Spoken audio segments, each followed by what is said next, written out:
English translation 500 First Contact. Wednesday, 1st September 2010, 14 ME hours. Greetings, Eduard, dear friend. I still have something to ask before I forget. It is again about the names and terms we receive from you, and use them in our writings and books. Can you tell us another time what this is all about? Unfortunately, in our last conversation, we only dealt with these matters in a private way, so they do not appear in a report of the conversation. But I also greet you, dear friend, and you are most welcome. Thanks. What is still unclear with the names, designations, and terms? There are problems with that in relation to the Czech language, because it is said that the names, terms and concepts, etc. cannot be used in Czech because it means that the sentence content cannot be understood, at least in relation to male and female, etc. Subsequently, everything in the Czech language is to be remodeled according to the Czech sense of language. For example, for playáren in Czech playárenisk, playáresk or similar is to be written and spoken, etc.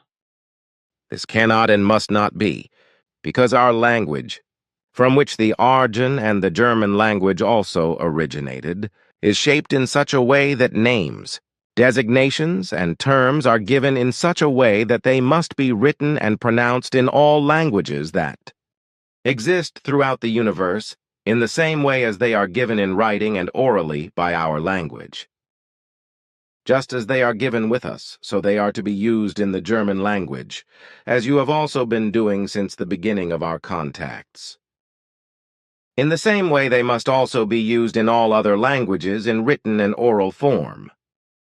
A name, a term, or a designation, etc., given from our language must not be changed in writing or orally, because otherwise completely wrong meanings of names, terms, and designations will result, or complete nonsense without any meaning, as with the playárenisk and playáresk mentioned before you. This means that all the names, designations, and terms which I have taken over from you, and use in the German language must be taken over in the same way, in writing and orally in any other earthly language. But what happens if the names, terms, and designations, etc. are written correctly in the language in question, but then put in brackets, and then listed in the language in question? If this is done, then a fundamental falsification also results from this, which becomes meaningless. So the form of the names, designations, and terms must also not be put in brackets.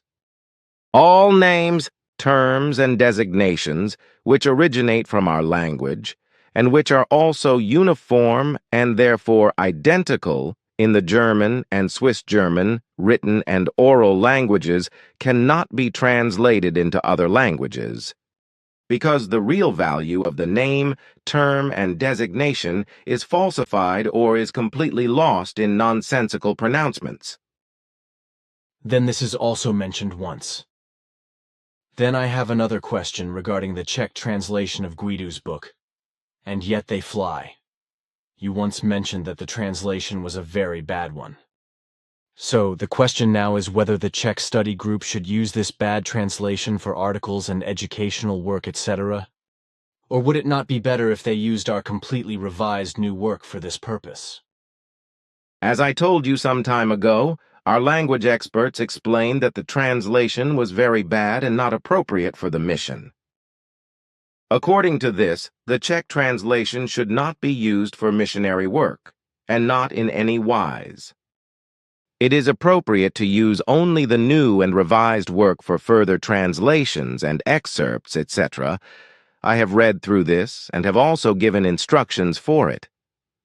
So I can say that it is a valuable and correct book, which, contrary to what can be said about the existing Czech translation, is not the case. As I myself do not know the Czech language, I cannot judge the whole thing from my own experience, but it is certain that our linguists have a better command of the Czech language than is possible for Earth humans. And what I have said about names, terms, and designations in relation to the Czech language, I have questioned our linguists in accordance with my promise to you, so the answer I have given you corresponds exactly to their explanations. Thank you. Your explanations should be enough. If you have not any more questions, we should turn to the Talmud work. 2 more things I have. Recently, a television program was shown regarding the so-called whiplash. Now, such a trauma is not detectable, although many human beings are said to suffer from it after having had a car accident or any other accident. The disability insurance pays a pension for this. Recently, there have been doubts whether there is such a whiplash at all, which is why I would like to know from you as a physician what it is all about, because your medical knowledge, etc., is thousands of years ahead of that of our earthly physicians. As you know, I had a severe head trauma in 1982, which still causes me difficulties today. But I get along very well with the drug calcibrinate, which I unfortunately no longer receive in Switzerland because production has been stopped, so I have to get it abroad. I know about your head trauma, but I also know that you can control the permanent consequences of it with the mentioned drug. Your cerebral cortex was irreparably damaged by the head trauma, which is why you have to take medication to combat it. So head trauma is real, whereas whiplash is a fantasy and not reality. Whiplash is not a physical injury because it is expressed in psychosomatic symptoms. These can be treated with psychiatric measures and appropriate medication and are curable to a large extent. Truthfully, an alleged whiplash injury caused by imagination corresponds to an impairment caused by unresolved problems in psychological and also in social terms. This means that occurring dizziness, nausea and disturbances of balance and concentration and pain, as these are wrongly attributed to a non-existing whiplash injury, in any case due to wrong medical diagnosis and assessment, are based on other factors. These usually have nothing to do with an alleged trauma of this kind, but are based on unresolved problems that are expressed psychologically and psychosomatically and cannot be assessed as a form of disability. The causes of dizziness, nausea, and disturbances of concentration and balance, as well as pain of this kind, can very well be resolved and eliminated by reason and rationality, and thus by the thoughts and feelings of the human beings affected by them, provided that they are willing to do so. Unfortunately.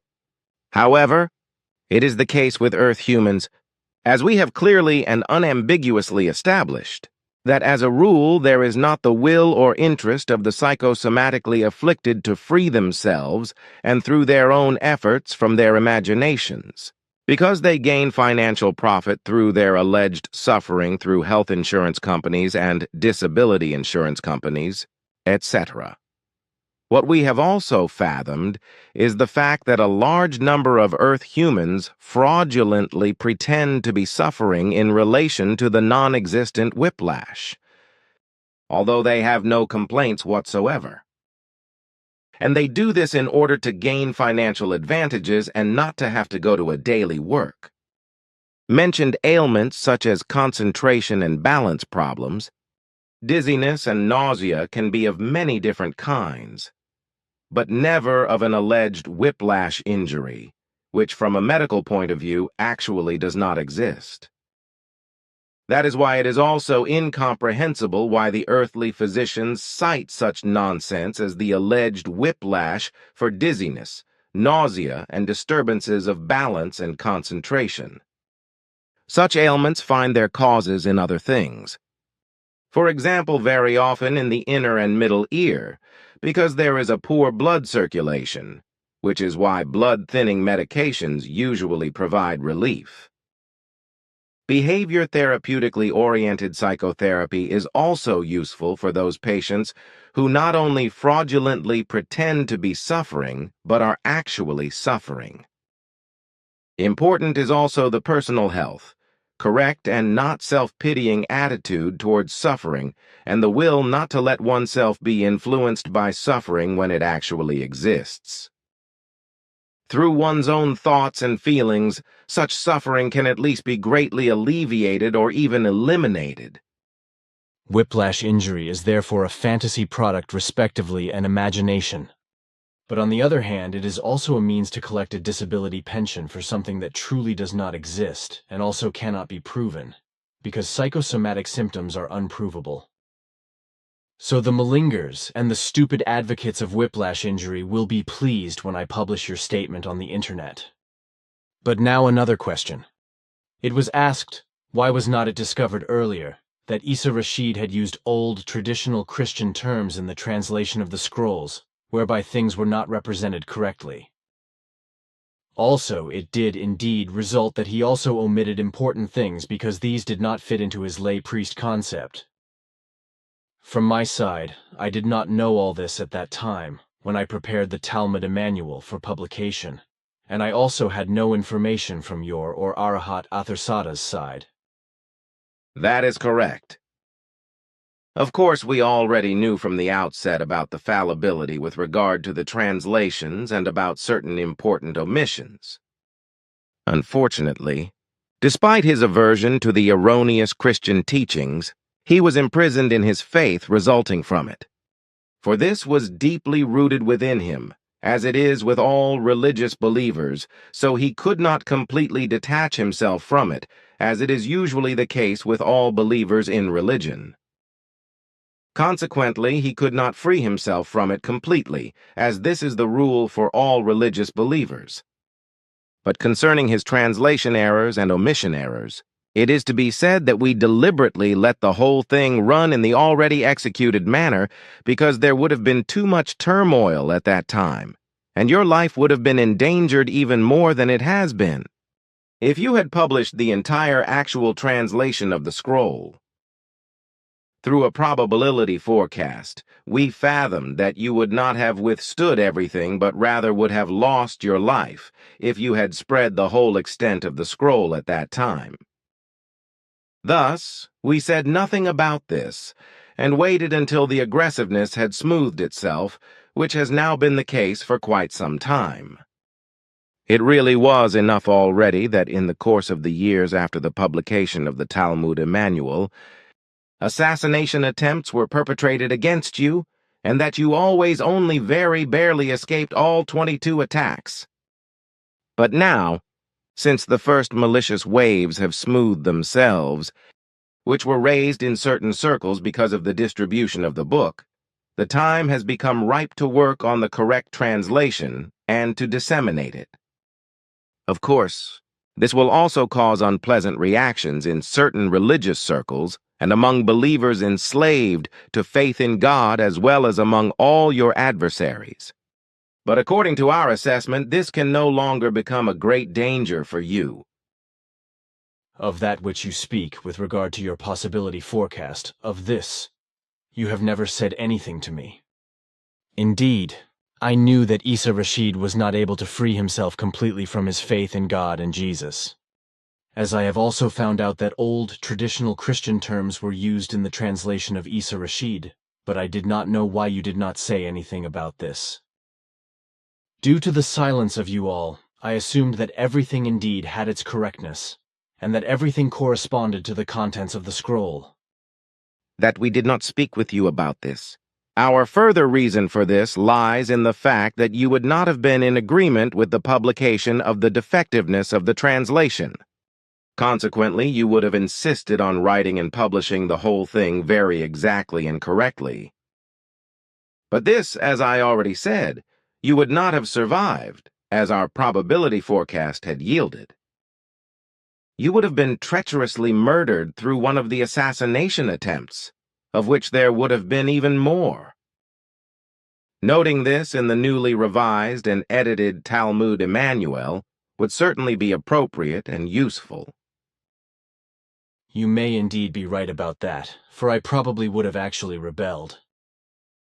And making the whole thing clear in an introduction in the Talmud Emmanuel is indeed a good idea and necessary. We knew that you would not have been in agreement with the old publication, which is why we did not mention the defectiveness, as I already said. We also took our probability forecast into consideration, whereby we realized that you would have been assassinated. Do you have any more questions? I have no more. So then back to work.